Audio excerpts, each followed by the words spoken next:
Temos caminhado já há algum tempo nesse livro. Estamos nas leis, né? A explicação das leis.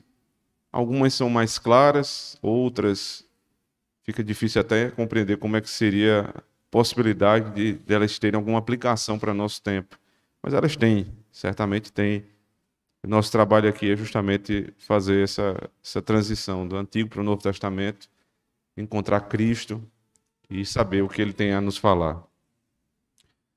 Deuteronômio 23, hoje vamos do verso 9 até o versículo 14. Diz assim a palavra do Senhor: Quando o exército sair contra os teus inimigos, então te guardarás de toda coisa má. Quando entre ti houver alguém que por algum acidente noturno não estiver limpo, sairá fora do arraial, não entrará no meio dele. Porém, será que, declinando a tarde, se lavará em água e, em se pondo o sol, entrará no meio do arraial. Também terás um lugar fora do arraial para onde sairás, e entre as tuas armas terás uma pá. E será que, quando estiveres assentado fora, então com ela cavarás e, virando-te, cobrirás o que defecaste. Porquanto o Senhor teu Deus anda no meio de teu arraial, para te livrar e entregar a ti os teus inimigos, pelo que o teu arraial será santo, para que ele não veja coisa feia em ti e se aparte de ti. Amém. Vamos orar ao Senhor. Ó Senhor, que o teu Espírito nos ajude, porque, Senhor Deus, sem ele é impossível compreender essas verdades. Que ele nos tome completamente essa manhã. Dirija, Senhor Deus, a pregação. Ponha na minha boca as palavras que o Senhor quer falar para o teu povo essa manhã. E aqui, Senhor Deus, nós pedimos também, prepara o coração das crianças para dentro daquilo que eles podem fazer nesse momento, eles compreendam. Os homens dizem que é inútil uma criança estar no local de culto, especialmente durante a pregação. E por isso eles cometem a loucura, Senhor Deus, de retirá-los. Nós reconhecemos as bênçãos pactuais. Nós reconhecemos a importância dos nossos filhos aqui nesse momento. Porque reconhecemos também o poder do Teu Espírito em revelar o coração deles. Nós reconhecemos também, Senhor Deus, que as bênçãos do Senhor não são mera racionalidade. Não é somente a razão que é exercitada aqui, Senhor. Porque a pregação da Tua palavra é a Tua palavra. E a Tua palavra tem poder até para transtornar, para mudar o caminho do louco. Imagine de uma criança. Então, Senhor Deus, prepara o coração dos Teus filhinhos. Abençoe, Senhor Deus, aquele que está atribulado, para que possa agora, sentado, descansar no Senhor. Aquele que veio com o coração aflito, seja confortado. O que vem se desviando do caminho, seja corrigido. O abatido, seja edificado e consolado. E em todas as coisas, ó Deus, glorifica o nome do Teu Filho no nosso meio essa manhã. Nós te pedimos, e eu te peço ainda mais o Teu auxílio. Ajude-me, Senhor. Amém.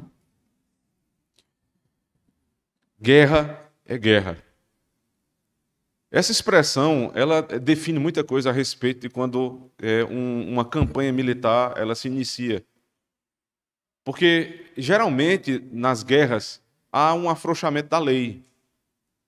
Existe a lei em tempos comuns, em tempos de paz, existe a lei em tempo de guerra. Quando começou todo esse processo de pandemia, acho que os irmãos devem ter acompanhado uma PEC, a chamada PEC da guerra, que não é uma guerra militar, mas sanitária, né? Todo o aparato que foi montado, e uma lei específica se travou ali, que suspendia alguns processos licitatórios, por exemplo, que nós vimos que acabou em muita corrupção.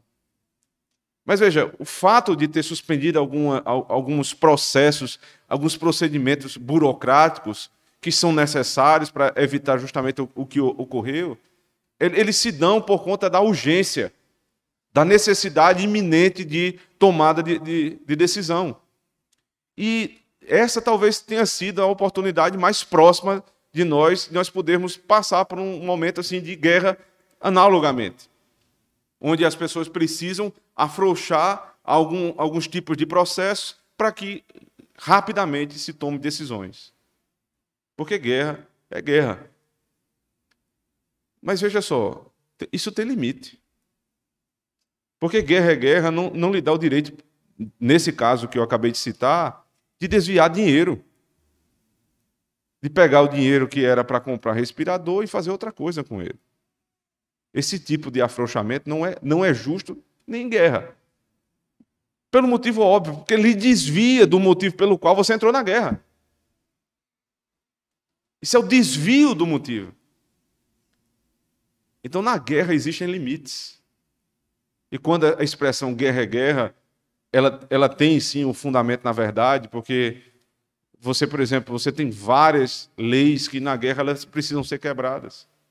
Não dá para ter todo um processo de julgamento como se tem normalmente. Os enfrentamentos são tete a tete, pelo menos eram assim nas guerras passadas. Então, realmente, as coisas se afrouxam. Mas não pode ser sem limite. Até na guerra há limite. Capítulo 21 de Deuteronômio, a partir do verso 10, cita um caso de guerra anterior a esse. E diz que quando o exército de Israel adentrasse em uma determinada região e ali ele vencesse aquele povo inimigo, o espólio, né, aquilo que sobrou ali da guerra, é dele. Mas aí começa a citar algumas restrições. Por exemplo, lá em 1 Samuel, capítulo 7, verso 3, diz que Israel seria vitorioso se não tomasse os ídolos daquele povo que ele venceu. Então, entrar na guerra, vencer o povo e tomar os seus ídolos não é vencer a guerra, é perder a guerra. Porque Deus não estará mais com eles. No capítulo 21 de Deuteronômio, o exemplo é outro. Diz respeito às mulheres, às viúvas de guerra. Porque quem já assistiu o filme, né, de campanha militar sabe que é assim. Esse afrouxamento das leis é tão perverso que os homens, os soldados, eles entram nas cidades e eles vão abusando das mulheres. Eles vão fazendo todo tipo de atrocidade com as mulheres. Eles usam e abusam das mulheres, porque eles venceram aquele exército. Aí, então, no capítulo 21 diz, não, mas não será assim com Israel. Aí vem a prescrição da lei bíblica em tempos de guerra. A lei diz assim, você vai tomar a mulher, vai levar para a sua casa, vai rapar o cabelo, vai cortar as unhas e vai esperar 30 dias. Qual o motivo de rapar o cabelo? Cortar as unhas. É para que toda a beleza da mulher seja retirada. E ele aprenda a amar quem ela é. Ele não pode ser um homem apaixonado, vendido, porque ele viu uma mulher bonita. Então ele vai passar 30 dias. E após os 30 dias, ele vai ter a oportunidade de decidir se ele quer ficar com aquela mulher ou se ele não quer ficar com aquela mulher. Aí a Bíblia diz, se ele se agradar daquela mulher viúva, ele tem que tomá-la por casamento. Ele não vai abusar daquela mulher. Tem regra dentro da palavra de Deus até para tempos de guerra. Porque como Henry diz no seu comentário, tempos de guerra são tempos de reforma.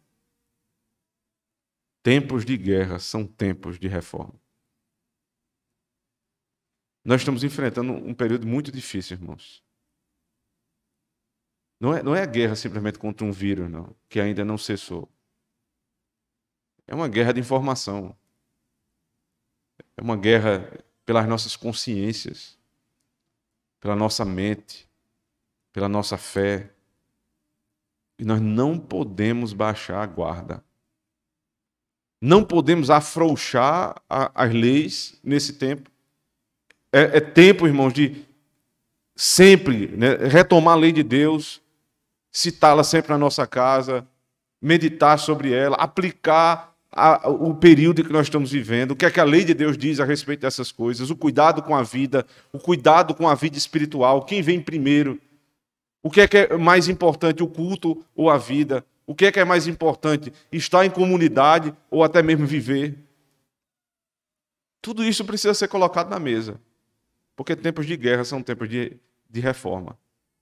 E se estão se levantando contra a igreja precisa, com pulso firme, entrar na guerra. Mas entrar na guerra com um jogo limpo, não fazendo o mesmo que o mundo faz. Então, em primeiro lugar, vem um princípio geral aqui a respeito da guerra. O sábio Moisés, ele diz as seguintes palavras no verso 9. Quando o exército sair contra os teus inimigos, então te guardarás de toda coisa má. Isso aqui é um princípio geral a respeito dos princípios específicos que ele vai trazer nos exemplos abaixo. Quando vocês entrarem na guerra, vocês não podem deixar nada que é mal no vosso meio. Ele está se referindo aqui ao soldado. O soldado não pode trazer consigo nada que é mal. E aí, esse princípio está ligado ao final do texto. O princípio que abre o texto está ligado com o princípio que fecha o texto. Veja o último versículo, diz assim, verso 14. Porquanto o Senhor teu Deus anda no meio do arraial. Porque ele anda no meio do arraial, o soldado não pode ter nada mal. Ele não pode trazer consigo nada que é mal. Porque o arraial do exército de Deus, o acampamento dos militares, o lugar onde o quartel-general desse exército tem Deus no meio. Então, se a presença santa do Senhor está no nosso meio, em tempos de guerra precisam ser tempos de reforma.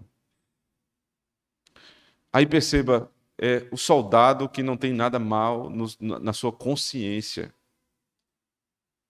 O comentarista diz assim, a primeira corrupção do soldado é moral. Ele precisa se precaver contra as corrupções morais. E aí você fica pensando, o que é que tem a ver a guerra com corrupção moral?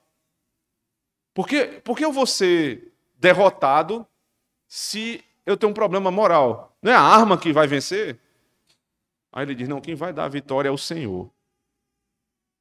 As nossas guerras, ainda que sejam, aos olhos dos homens, guerras militares, guerras sanitárias, guerras por um pedaço de terra, guerra pela narrativa. Essas guerras são espirituais. Essa batalha é espiritual. Então, problemas morais enfraquecem os soldados de Cristo. Já pensou nisso? Um homem moralmente depravado é um homem covarde.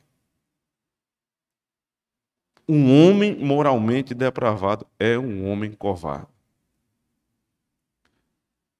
Por que será, então, que a nossa geração é uma geração tão fraca? Por que as pessoas não dizem a verdade? Por que as pessoas não tratam os problemas? Por que os homens não tratam os problemas na sua casa? Não tratam os problemas na igreja? Não tratam os problemas no trabalho? Sabe por quê? Porque são moralmente fracos. E um soldado moralmente fraco é um homem derrotado, covarde.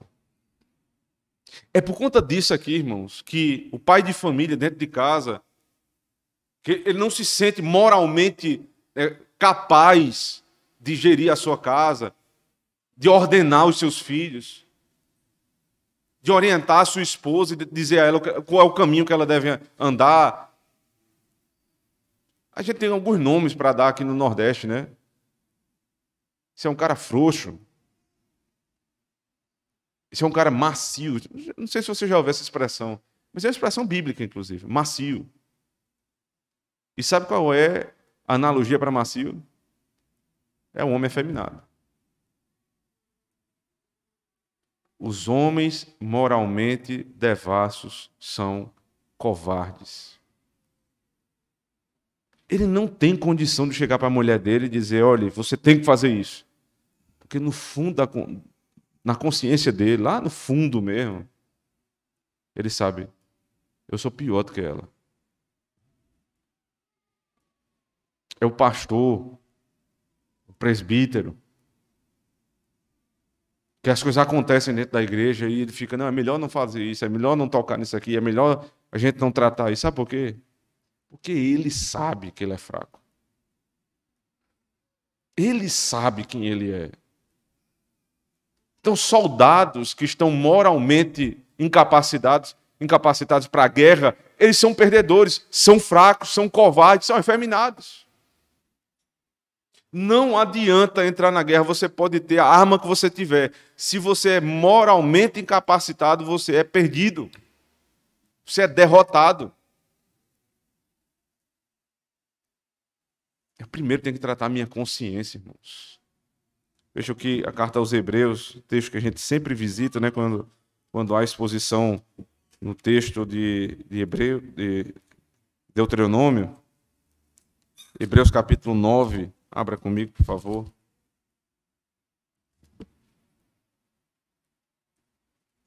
Hebreus 9, verso 13 e 14. Diz assim, porque se o sangue dos touros e bodes e a cinza de uma novilha aspergida sobre os imundos os santifica, quanto à purificação da carne, quanto mais o sangue de Cristo, que pelo Espírito eterno se ofereceu a si mesmo, imaculado a Deus, purificará as vossas consciências das obras mortas para servirdes ao Deus vivo. Você só pode servir ao Deus vivo quando a tua consciência for purificada. Você só pode ser arregimentado no exército de Cristo e ser vencedor se você tiver sua consciência limpa. Não dá, irmãos. Não tem condições de você gerir sua casa se você não gere a si próprio. Isso é óbvio. É óbvio. Então, homens da igreja, homens de Cristo, busquem purificar a consciência. Busquem viver uma vida santa, pura. E eu sei que é difícil. Nós somos pecadores. Mas o exercício é diário. Mortificando a carne, caindo e pedindo perdão ao Senhor, procurando ajuda. E aí você tem outro problema, aí você se levanta e pede ao Senhor, Senhor, tenha misericórdia de mim. E você vai percebendo que quando você vai caminhando nesse processo de santificação, você vai se tornando um homem mais forte. E aqui a fortaleza do homem não é gritar, não é ser grosso, não. É ter sabedoria, coragem para tratar de assuntos que ninguém quer tratar. E, geralmente, sabe o que a gente faz quando a gente está fraco? A gente só trata dos assuntos superficialmente. É só ali na superfície. Por quê? Porque a gente sabe que se a gente aprofundar no assunto, aí vai sair coisa que a gente não quer ouvir. Somente um homem de consciência limpa e livre pode aprofundar os assuntos. Ele não tem do que ser acusado. E aí você se lembra do que o apóstolo Paulo diz lá na primeira carta a Timóteo, no capítulo 3, a primeira característica do presbítero: irrepreensível. Porque se o presbítero for repreensível, não adianta mais nada. Ele é um homem preso, é um homem que não tem liberdade para tratar os assuntos da igreja. Nós não somos e nunca seremos impecáveis como homens aqui na terra. Os presbíteros não são isso, não é exigido do presbítero isso. Vocês vão ver erros. Mas eles não podem ser repreendidos. Porque na conduta do lar, eles governam a casa. Na sua conduta própria, eles têm limite. Eles são homens trabalhadores, honestos, hospitaleiros. Não há por que repreender. Por isso eles podem ser presbíteros. Mas você pode não ser presbítero da igreja. Você é pastor da sua casa. Você é pastor da sua vida. Aí eu lhe pergunto, por que você é tão superficial nos problemas de casa? Já parou para se perguntar por que você não aprofunda os problemas da casa? Não é que você não fale. é que você dá 5 minutos de atenção àquilo ali. Você olha para o seu filho é mentiroso. Seu filho muitas vezes é cínico, rebelde. Você sabe disso. Mas você nunca para tratar. Porque você sabe, eu sou moralmente incapacitado. A solução não é fazer vista grossa, irmãos. A solução não é deixar para lá. Sabe por quê? Porque o problema do teu filho vai se avolumar, vai ficar pior.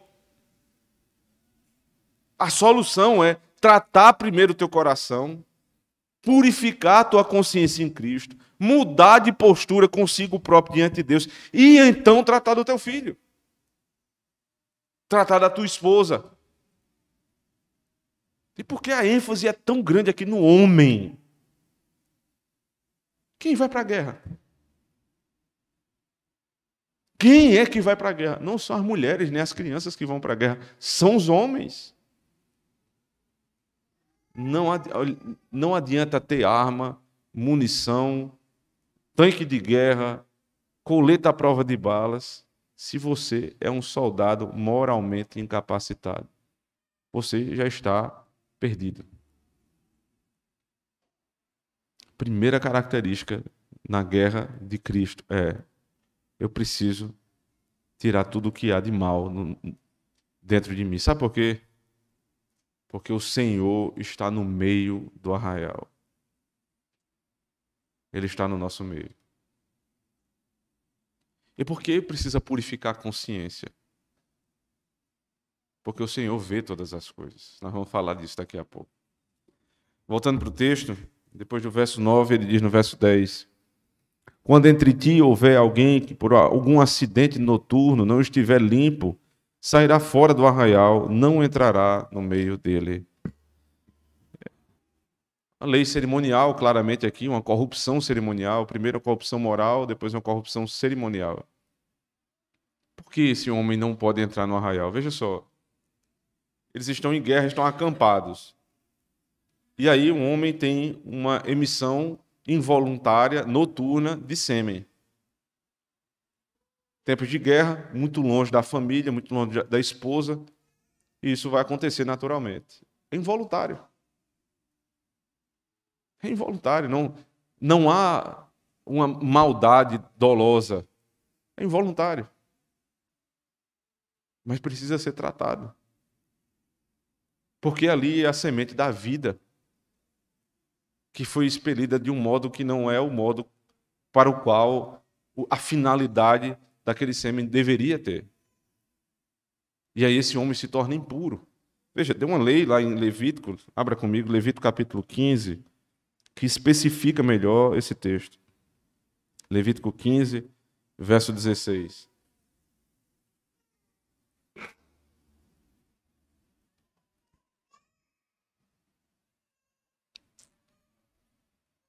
Também o homem, quando sair dele o sêmen da cópula, toda a sua carne banhará com água e será imundo até a tarde. É o mesmo exemplo com uma diferença. Aqui não é em tempos de guerra. Então, em tempos de paz, o que é que aconteceria se um acidente como esse viesse a ocorrer? Ele vai se banhar, vai ficar impuro até a tarde, mas ele volta. Aí todo o tratamento bíblico aqui para essa impureza é meramente individual. Ele vai, né, ele está em casa, isso aconteceu, ele sabe disso. Então ele vai lá, se banha e fica impuro até a tarde. Ele se aparta até a tarde. Só que quando você olha aqui, voltando lá para Deuteronômio 23, ele diz no verso 10, quando entre ti houver alguém que por algum acidente noturno não estiver limpo, sairá fora do arraial, não entrará no meio dele. Porém, será que, declinando a tarde, lavará com água, e se pondo o sol, entrará no meio do arraial. Aqui, o tratamento já não é mais individual, não é ele que fica dentro de casa e só é impuro para a cerimônia, não. Em tempo de guerra, ele está no meio do arraial. Ou seja, ele está numa congregação. Lembre-se, aqui é uma guerra santa. A analogia clara aqui é, nós estamos em guerra. A igreja do Novo Testamento está em guerra e nós vivemos em comunidade. Esse é o nosso arraial. Então, quando há uma poluição, quando há maldade no nosso meio, ele é retirado do arraial. Ele é afastado do meio do povo. Porque ele está impuro.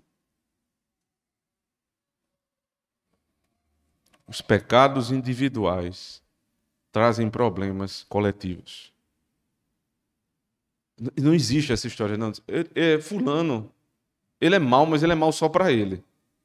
Se for dentro da igreja, isso é impossível. Não existe isso. Fulano é mau, ele é mau para todo mundo. Quando Israel, né, quando Israel estava sob os cuidados, né, e a liderança de Saul, e eles invadiram determinada terra e foram vencedores naquela terra, o profeta tinha dito, né, segundo as palavras do Senhor, que eles não deveriam deixar nada vivo. Eles deveriam sacrificar tudo.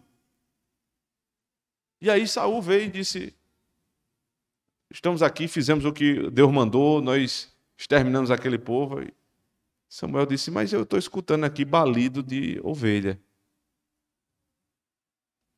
O que foi que você fez com as ovelhas daquele povo? Aí disse: não, mas é o seguinte. A gente pensou bem e disse: que tal a gente trazer as ovelhas aqui e entregar ao Senhor? Vamos sacrificar o Senhor. Resposta do profeta: mais vale obedecer do que sacrificar. Não invente regra. Mais vale obedecer do que sacrificar. É isso que Deus espera. Não é que você invente uma regra, é que você cumpra aquilo que o Senhor mandou. Porque aquele problema ali foi um problema para toda a comunidade. Em outra oportunidade, uma capa foi deixada. Em outra oportunidade, um ídolo foi deixado. E sabe quem pagou a conta? A congregação. Então é por isso que em tempo de guerra, quando há uma congregação, quando há um arraial exposto ali, um acampamento, é preciso tirar esse homem que pecou involuntariamente. Aí a minha pergunta é: se uma poluição no campo sexual involuntária dá nisso, imagine aquilo que você faz voluntariamente. Que peso isso tem para a congregação? Que peso, hein, irmãos? O que é preciso fazer? Tratar. Existem alguns casos que você trata sozinho. Você deve pedir ajuda ao Senhor. E se você já não consegue mais, você pede ajuda. Mas a vida pactual, a vida comunitária é assim, irmãos. É preocupando-se não apenas consigo mesmo, mas com o outro. Porque o meu problema, o meu pecado vai impactar na igreja, certamente. Então ele continua, verso 12. Também terás um lugar fora do arraial para onde sairás, e entre as tuas armas terás uma pá. E será que, quando estiveres assentado fora, então com ela cavarás, e virando-te cobrirás o que defecaste. É difícil, né? Você lê um texto desse e você fica pensando assim, qual é a possibilidade de aplicação para a nossa época? Uma contaminação moral, a primeira. Há claramente assim, uma forma de você entender. Soldado moralmente incapaz é um soldado fraco. Contaminação cerimonial, alguém contaminado com problemas sexuais, ele deve ser afastado. Mas o sujeito, ele defecou. O problema é ter uma pá no meio das ferramentas ali. Você tem, vamos dizer, nos termos de hoje, né? Um fuzil, uma granada, uma bomba e uma pá. E Deus se preocupa com a pá. Por quê? Quando vocês forem defecar, isso não pode ficar exposto. É uma lei higiênica. Você tem leis dietéticas, leis militares e leis higiênicas na Escritura. E aqui, em primeiro lugar, é porque a contaminação é natural. Qual é a naturalidade disso? Você está num lugar aberto, né? Você deixa tudo que foi defecado ali exposto, e no sol, aquilo ali vai desgraçar o arraial. Então o Senhor aqui está separando, em primeiro lugar, os homens dos bichos, os homens dos animais. Não é simplesmente uma lei de higiene. A lei da higiene, ela revela algo que está por trás disso. Revela tudo, que você tem uma alma, que a tua alma é moral e que você não é como um cachorro que faz as coisas no meio da rua. Cuidado, irmãos, com a higiene, não é uma coisa qualquer. O comentarista diz, isso demonstra o estado emocional e espiritual da nossa alma. A desordem que há na nossa alma. Preguiça, falta de decoro, que estão sendo reveladas aqui, simplesmente no momento que o cidadão vai defecar. Isso aqui revela muita coisa por trás disso. Por exemplo, você tem um movimento de esquerda. E nesses movimentos, manifestações, eles têm alguns... eles dizem lá, não sei exatamente qual é o termo, mas eles fazem algumas evoluções ali e geralmente tem alguém urinando numa cruz, defecando sobre algo. Veja que coisa terrível, né? E ali eles estão dizendo, não, isso aqui é uma manifestação, um protesto. Aí, a marcha das vadias, elas vão nuas ou seminuas para a praça pública. Aí qual é a finalidade? A honra das mulheres. Como elas estão? Desonradas. Lutar pelo bem das mulheres. O que é que elas fazem? Elas se prostituem. Defecar, urinar, mostrar suas partes. Isso não é uma questão de higiene somente. Isso demonstra como está a tua alma. O asseio, a limpeza, o cuidado com o corpo. Isso demonstra que a gente está bem. Veja só. Pessoas em crises de alma, pessoas, por exemplo, com uma grave depressão, o que é que elas fazem? Elas já não comem mais, elas já não têm mais relacionamento social e elas não tomam banho. Já pensou nisso? Não toma banho. O que é não tomar banho para essa pessoa? Aí qual é a lei que você vai usar aqui? Não. A Bíblia diz que você deve tomar banho. Não é isso. Você precisa tratar o coração da pessoa. Ela não toma banho por outro motivo. Não é porque ela não sabe que é necessário. É porque ela tem um problema por trás disso. E no gabinete, às vezes, a gente chega nessas especificidades aqui. Sim, é necessário. Mas, pastor, isso não é uma questão de higiene pessoal? Sim, mas se a pessoa não tem? Se não há, é preciso ser tratado. Porque o problema não é só um problema de higiene, é um problema do coração. Não defecar. Aí veja só. A maioria dos animais defeca em público. Mas o gato não faz isso. Ele esconde. Ele procura sempre. O gato ele fica rodeando lá um lugar que ele vai poder defecar e cobrir. Existem homens que são piores do que os gatos. O fato de ser de esquerda, alguém pode dizer, isso é só uma posição política. Não é, não. Isso é um modo de pensar. Terrível modo de pensar. Porque essas coisas elas não estão soltas, elas têm conexão. Você vai lutar, né? Inicialmente você está lutando por uma causa social, o bem de todos. E aí você luta por uma utopia. Por quê? Porque você está lutando por um mundo melhor, mais igual, sem Cristo. Não se fala de Cristo, mas o mundo vai ser melhor. Então isso é uma utopia. Então quando você começou pela mentira, você permanece na mentira. E aí você vai afrouxando cada vez mais as leis. Por quê? Porque você está em guerra. Quem é a pessoa que você está em guerra? O capital. Você está em guerra com o patrão. Você está em guerra entre as classes sociais. Aí você vira. Aí na guerra, afrouxam-se as leis. E como não tem Cristo, não tem limite. Não tem limite, qual é o problema de defecar no meio da rua? Para chamar a atenção.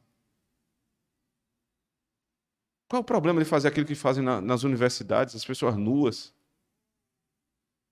E eles dizem que aquilo ali é um trabalho científico. O que é que tem de científico nisso? Qual a contribuição para a sociedade que isso tem? Nenhuma. Mas sabe por que eles fazem?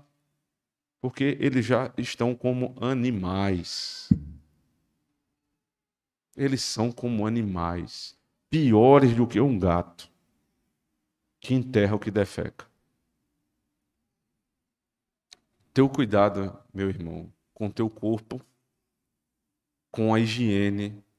Mas se você não tem esses cuidados, se você não é uma pessoa que tem esses mínimos cuidados, você tem um problema no seu coração. Você acha que as pessoas que estão no meio da rua, mendigando, todas elas não têm condições de tomar banho? Veja, nós apoiamos aqui, né, um trabalho de ajuda a moradores de rua. Eu fui lá visitar uma associação que tem ali na Miguel Couto. Ajudamos o pessoal lá. Sabe o que eles estão fazendo? Eles estão dando comida, eles estão dando roupa. E foi feito um trailer, né, que vai ser puxado por um carro, vai ser colocado nas ruas. Esse trailer ele está rodando aí os bairros, o pessoal tomar banho. Você acha que todo mundo quer tomar banho? Eles não querem. Os que estão na pior situação não querem. Você percebe que não é o problema, não é falta de acesso àquele recurso? É uma coisa que move dentro dele, por trás de tudo isso, que o faz não tomar banho e estar na rua? É exatamente isso, irmãos. É por isso que o texto aqui não está falando simplesmente de uma lei higiênica. Quando fala sobre dieta, não é de uma lei dietética, é o que está por trás disso. A nossa desorganização, ela tem um problema moral, espiritual. Entre as tuas armas terás uma pá. E será que quando estiveres assentado fora, então com ela cavarás e virando, cobrirás o que defecaste. Isso teria que ser feito. Aí ele diz ainda: porquanto o Senhor teu Deus anda no meio de teu arraial, para te livrar e entregar a ti os teus inimigos. Aí ele volta para a questão da guerra. Pelo que o teu arraial será santo, para que ele não veja coisa feia em ti e se aparte de ti. O que é que tem a ver? Defecar e não cobrir e Deus se apartar de mim. Só pode ser um problema espiritual que está por trás dessas coisas. O acampamento militar de Israel tinha regras. Porque tempos de guerra são tempos de reforma. E até na guerra o Senhor está tratando o coração dos seus soldados. Porque eu estou no meio do arraial. Alguém poderia dizer, não, mas o sujeito defecou em particular. Ninguém viu. Não pode. Não existe nada que Deus não veja. Como é que a doutrina da onisciência ela entra aqui no meio do arraial? Nada que você faz escondido é escondido de Deus. Se vocês querem ganhar a guerra, a vida de vocês tem que ser às claras. Meu irmão, você pode estar trancado num quarto, sozinho em casa, e ninguém vê. Mas Deus vê. Você pode nunca ter pronunciado aquilo que você pensa. A iniquidade que passa na sua cabeça. Mas sabe de uma coisa? Deus conhece. O que você faz nas quatro paredes, que ninguém sabe, Deus conhece. E sabe o que é pior para você? Ele vai julgar. Porque você fez isso diante do Senhor. A pergunta é por que nós fazemos assim? Por que então, conhecedores da onisciência de Deus, dos atributos de Deus, das doutrinas que são reveladas na Escritura, por que nós somos tão incapazes de aplicá-las? Sabe por quê? É porque no fundo, irmãos, o que há no nosso coração é um ateísmo prático. É porque na prática nós dizemos a nós mesmos, Deus não existe. Deus não existe. Então eu tenho medo se minha esposa souber, eu tenho medo se um presbítero souber, eu tenho medo se um irmão souber. Mas se ninguém está sabendo, eu estou confortável, porque Deus não existe. Porque se ele existir, aí você está perdido. Se ele existir e ele existe, então nada do que eu faço é fora dele. Salmo 139 diz assim: se eu subir aos céus, veja, ele está dando aqui um exemplo ao absurdo, né? Se eu subir aos céus, lá tu estás. Se eu fizer a minha cama no mais profundo abismo, lá tu estás também. Não tem como fugir do Senhor. Deus está em todo lugar. E quando você peca às escondidas, na verdade, é porque você pensa, Deus não existe. O que é preciso fazer? Lembrar, o Senhor está me vendo. Quando você for pecar, quando você estiver naquela ânsia, você diz assim, epa, Deus está aqui. Por que você não faz algumas coisas que você faz escondida aqui, por exemplo? Porque você olha e você vê, tem muitas pessoas aqui me vendo, eu não posso fazer isso. Quando não tiver ninguém vendo, Deus está vendo. E Ele não permite nada de mal no seu arraial. Ele não pode ver coisa feia, né, como tem aqui na minha tradução. Isso é mal diante do Senhor. Um soldado não pode ter corrupção moral, não pode ter corrupção espiritual, cerimonial, nem corrupção natural. Ele precisa estar pronto para a guerra. Nas palavras de Paulo, segunda carta a Timóteo, capítulo 2. Segunda carta de Paulo a Timóteo, capítulo 2.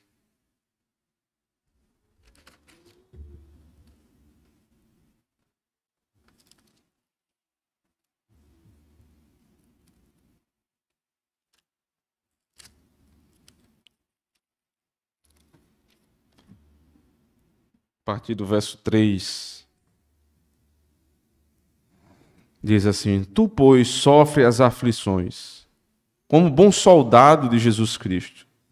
Ninguém que milita se embaraça com negócios da vida, a fim de agradar aquele que o alistou para a guerra. Nenhum soldado que está militando nas trincheiras de Cristo pode se embaraçar com as coisas dessa terra. Porque se ele se embaraçar, ele vira covarde. E covardes não ganham guerras. Se você é um soldado de Cristo, irmãos, não com aquela caricatura que fazem aí do exército da salvação, não. Você é um soldado espiritual de Cristo. Não se embarace com as coisas desse mundo. Não perca tempo. Você precisa estar com sua arma em punhos. Mas tua arma é espiritual. Você precisa purificar sua mente, purificar sua consciência, andar nos caminhos do Senhor, encharcar a tua mente e o teu coração da palavra de Deus, fazer isso com a tua casa. Aí você vai ter poder para orientar a tua esposa, poder para repreender o teu filho. O presbítero vai ter estatura moral para chegar para um ovelha e dizer: você está errado, se conserte. Os governantes terão condições de bater de frente com aqueles que fazem o mal. Mas só é possível quando nós tivermos homens, soldados de Cristo, com estatura moral, espiritual e natural para isso. Sem isso, irmãos, a guerra está perdida. Mas se isso for possível no nosso meio, ninguém segura um homem livre. Ninguém segura um homem livre. Um homem livre, por definição, é livre. Ele não tem medo de falar a verdade. Porque o que ele fala é o que ele pensa. E o que ele pensa é verdadeiro. Quando ele tem problemas dentro de casa, por que ele não aprofunda? Ele aprofunda. Porque não há tempo melhor gasto do que com os problemas da minha casa. Ele não é superficial, ele é profundo. Ele não passa a mão na cabeça dos filhos para ficar tudo bem, aquela aparente paz. Eu vou dar um exemplo aqui, eu sei que não é mais higiênico, né? Mas eu acho que é uma imagem muito forte. Você já viu um furúnculo? É uma coisa terrível. E é o seguinte, para você tratar, você tem que tirar o que está lá dentro. Se for a pessoa covarde, não tira. É horrível. Mas tem uma coisa, quando você vai espremendo que sai o que está lá dentro, a pessoa vai no céu e volta da dor, mas sara. Só pessoas que têm estatura moral podem fazer isso com os furúnculos da sua casa. Espremer, espremer, espremer, até ele sair. Quando ele sair, que aí for revelado o pecado, que a pessoa disse assim, é isso aí que eu estou fazendo mesmo. Aí você diz, pronto, agora a gente vai tratar. Agora você vai ser curado. Quem pode fazer isso? Só homens livres, soldados fortes do exército de Cristo. E lembre-se, os covardes não herdarão o reino dos céus. Amém. Vamos orar ao Senhor. Senhor nosso Deus, nós nos constrangemos diante dessas palavras, Senhor. Porque muitas vezes somos covardes, fracos, não enfrentamos os problemas, Senhor Deus, da nossa casa, na nossa igreja, no nosso trabalho, porque estamos incapacitados moralmente. Limpa, Senhor Deus, a nossa mente, purifica o nosso coração. Trata, Senhor Deus, aquilo que precisa ser tratado. Prepara, Senhor Deus, os homens dessa igreja para que estejam sempre vivos, atentos, coração disposto, Senhor Deus, para a obra do Senhor.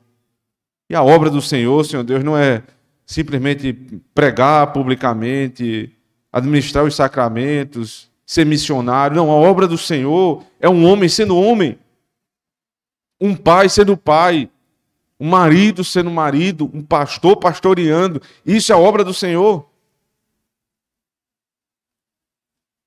Que não nos apeguemos, Senhor Deus, a simples áreas, Senhor Deus, da Tua obra, mas ao todo, do mais básico ao mais profundo. Dá coragem aos Teus filhos, consciência limpa. Ordena, Senhor Deus, toda a nossa estrutura para que nós tenhamos, Senhor Deus, a preguiça sendo tirada de lado. a desonra, a falta de decoro, tudo isso, Senhor Deus, retira de nós, purifica a nossa consciência. Porque o soldado de Cristo não pode se embaraçar com as coisas desse mundo. É o que nós te pedimos, ajude-nos. Amém.